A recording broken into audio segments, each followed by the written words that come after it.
Hello, I'm Jacob Leese with the National Association for Gun Rights. Recently, we asked our Facebook followers if they had any legal questions regarding their gun rights. We received hundreds of great questions, and I'm going to answer some of those questions right now. First, Aaron wants to know, I live within 125 feet of a school and have guns in my home. Does that make me a criminal? Well, Aaron, the standing federal law prohibits firearms possession within 1,000 feet of an elementary or secondary school, but the law has a specific exemption for private property. So as far as federal law is concerned, as long as you're on your own private property, possessing a gun won't make you a criminal. Next, Greg asks, how can I be denied a gun permit when I have no felonies?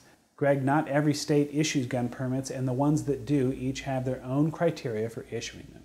When it comes to gun ownership, many states simply follow federal laws. Your best bet is to check your state's laws or request a copy of the denial to see what the reason for denial is. You can check out your state's gun laws on our website at nationalgunrights.org.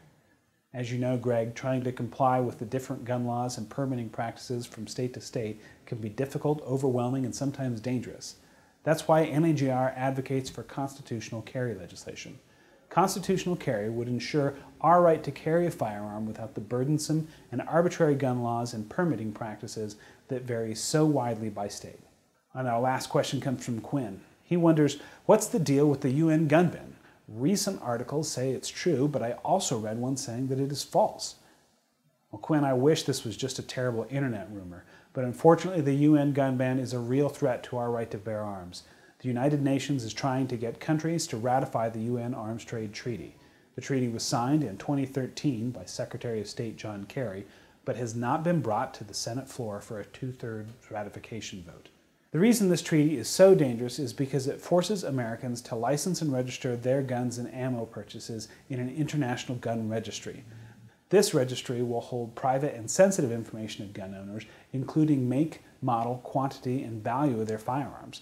But the worst part of it is that the information collected in the registry will not only be given to our government, but it will be turned over to foreign powers as well.